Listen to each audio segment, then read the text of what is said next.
Hello everyone, I am Baltmatrix, and today we are taking a look at a third-party figure. I haven't done a third-party figure review in a little while.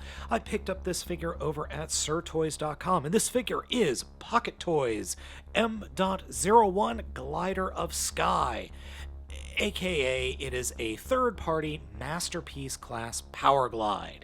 And here he is! Discovered something interesting about this figure while I was doing some more research. After I recorded the review, of course. This is actually a knockoff of DX9 Toys D11 Richtolfen, or Richtolfen, or something like that. Anyway, this is a knockoff of a third-party figure, so keep that in mind when I go into the super negative stuff later in the review. The figure is packaged in robot mode, but we're going to start this review in jet mode because, quite frankly, the jet mode is the better of the modes. This jet mode looks really good. It looks super nice. While I do like the plane mode, it is a little bit on the plane side, but that's fine. We don't need to reinvent the wheel, especially with Powerglide, and he's utterly fine in this mode. But let's get into some of the oddities with the figure. First off, the stand. The stand attaches to this rear wheel in a very odd manner. The wheel just sits in there, but then getting the wheel out of this is really difficult and quite honestly terrifying, because every time I do it, I feel like I am going to rip the plastic clean off and just destroy the figure. The stand itself, it looks like it's supposed to ratchet, but it doesn't. None of these move. The way they work is they are two pieces of plastic sandwiched together, and there are teeth in there, and there are bits that grab onto those teeth, and you just slide it on, and it doesn't ratchet at all. It just stays in place on both the first knuckle and on the second knuckle. The primary part where it connects to the stand, it's static. It cannot move from this angle, so you're stuck. But I mean, you can kind of futz with the plane itself, but it's weird. I'm glad they included a stand, because there are only two wheels on this stupid plane mode, which is an A10 Warthog, by the way. Now, to get the plane out, what I have found the best way to do, instead of just yanking it, is to actually get your fingers in here and start pinching your fingers on the bottom of the fuselage, and that will eventually free it from its base.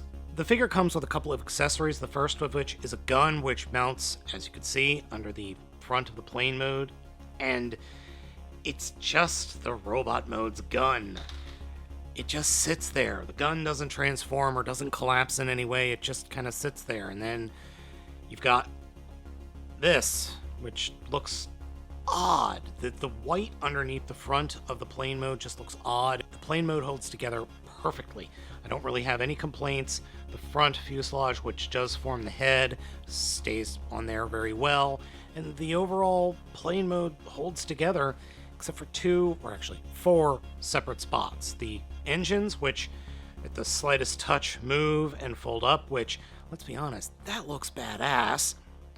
And the rear wings, which they don't flop about. You put them however you want to put them, and they'll stay until you touch them again, and then they just move about.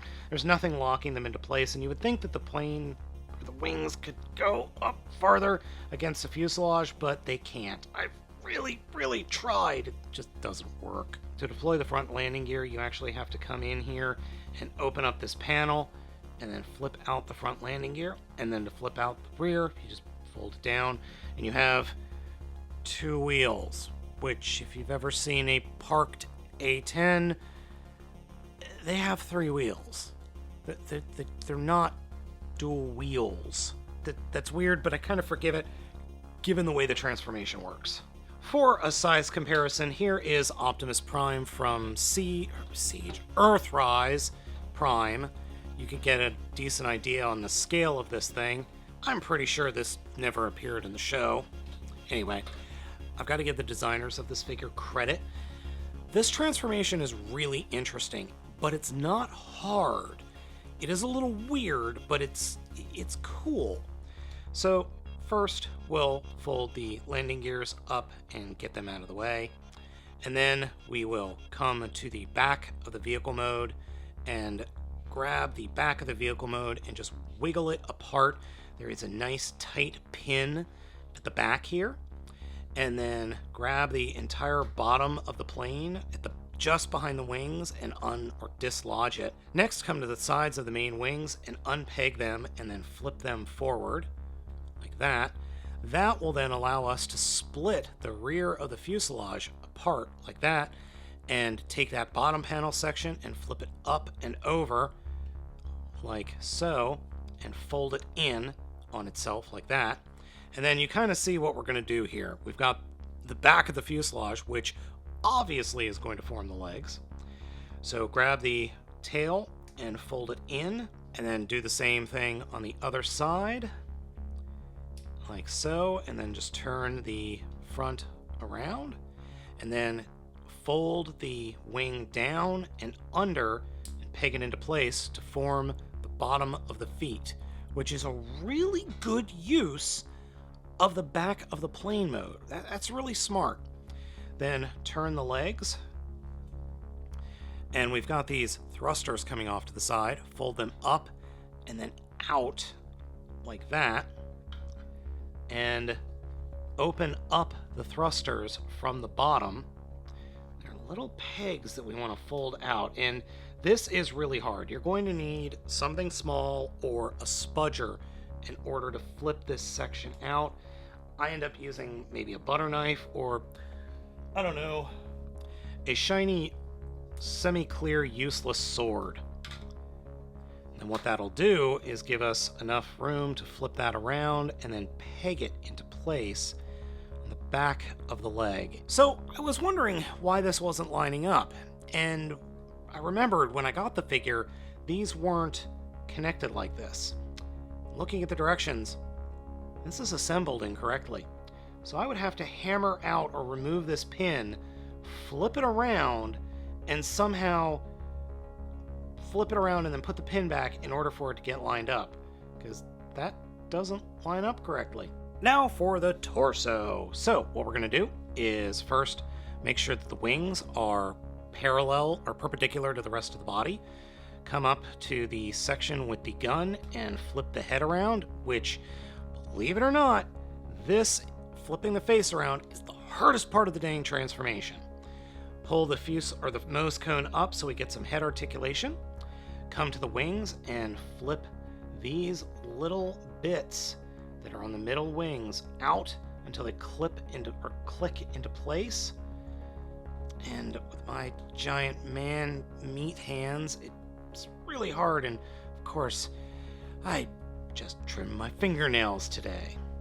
Now remember that back panel part? You want to flip that and fold that up. Then when the back is flipped all the way up, we fold the arms up, and they will peg into place on the inside of the wings next to the fuselage right there, and then they will clip into place loosely on that back panel like that. Next, unpeg the arms, fold them out, fold them down, flip the shoulders down, and open up the forearms and flip out the fists. And you know what? I forgot one major thing. I totally forgot to do this. And that's because it wasn't there in the original, or when I got the figure, it wasn't like that. You're supposed to, let me get my fingernail in here and see if I can't pull this off, because you're supposed to pull the chest away, turn it around 180 degrees, and then push it back in. And that will actually then snap those pieces back into place, clip those in. Ah, that works so much better. Oof, I have to admit, that's a pretty cool transformation and a really nice looking Powerglide. It's definitely masterpiece scale, I'll show you in a second, and it works. It really works. It's definitely Powerglide. This figure is definitely in the masterpiece scale. In terms of accessories, he comes with an alien mask from that one episode, and a human female, again, from that one episode. And let's talk about that lady accessory. From the back, it looks okay-ish until you turn it around and oh, Jesus Christ, what the fuck? Let's talk about the posability. Head is... I'm not even sure how this is jointed. It does move backwards and forwards a bit, but as soon as you put any pressure on it, it locks back into place. It does move side to side. Shoulders are on a swivel for around the world, and then hinges for in and out. There is a bicep swivel and double hinges at the elbow, and then the fists do articulate, but then are completely blocked by this off silver-colored plastic that is the forearms. Hell were they thinking? Torso articulation is present. Noodles for hips. Then there is front skirts that do get out of the way, though you have to get your thumbnail or fingernail in there in order to move the damn things. And you can then put the leg forward ever so slightly. There is a thigh swivel, and then there is a knee, but yeah, good luck trying to get it. Oh, wait, I just realized I'm an idiot and I had the legs turned around incorrectly.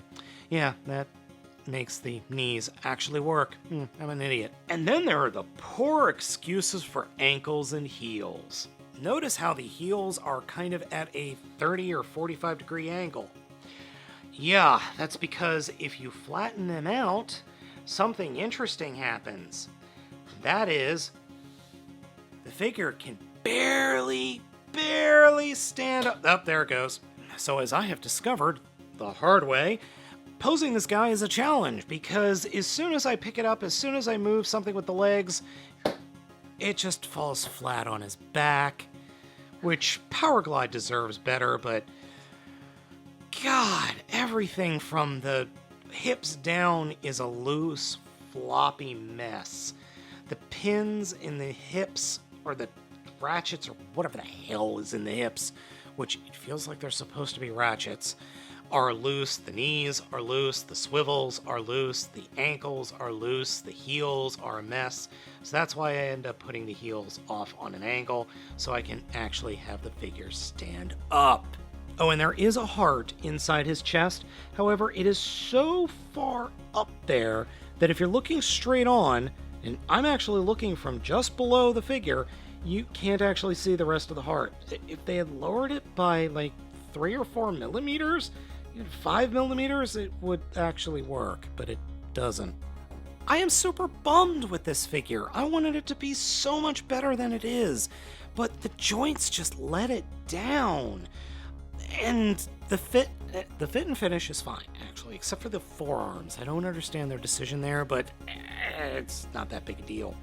The joints and the legs are just a freaking mess, and don't even get me started on these little heel bits, or these little bits that slide out for the feet. They have a tendency to just collapse. Oh, and the shoulders don't like to stay connected here either. As soon as I pick it up and start moving it, these have a tendency to come unpegged, and I haven't figured out if there's a way to actually peg them in better as opposed to just latching them on the back like that. Man, this is such a depressing figure. It has so much potential to be awesome, but it just isn't. I wanted to love this figure so badly, but I just don't. There are just too many flaws with this guy. The hips, obviously, the legs, the joints, all of that stuff. The fact that it's misassembled with these little pin sections here on the back of the legs. The fact it can't stand up. Robot mode is just a mess. Plane mode, though. Plane mode's pretty darn great. Yeah, it's flawed a bit, and the stand is not that great, but the plane mode looks fantastic. And I wouldn't change anything about the plane mode. But I just can't recommend it. And considering Pocket Toys doesn't even exist anymore as far as I can tell, I can kind of see why. This was their only masterpiece grade figure that I've been able to find. They do have a bunch of Legends class Dinobots, a Legends class Shockwave, and I think a couple of other figures. But this is the only masterpiece scale figure that they made, and it's not great. It really isn't. In fact, this is kind of going in the bin of shame for third-party figures, along with Toy World Beast General and another piece of crap that I haven't reviewed yet. That review of a third-party Cliff Jumper is going to be coming soon. So folks, let me know what you think of this figure down in the comments. Be sure to hit those like and subscribe buttons, and please be sure to follow me over on Twitter and Patreon. I'm going to be doing something a little bit weird for December, so be sure to keep subscribed on the channel for that. As always, I have been Baltmatrix, and away we go!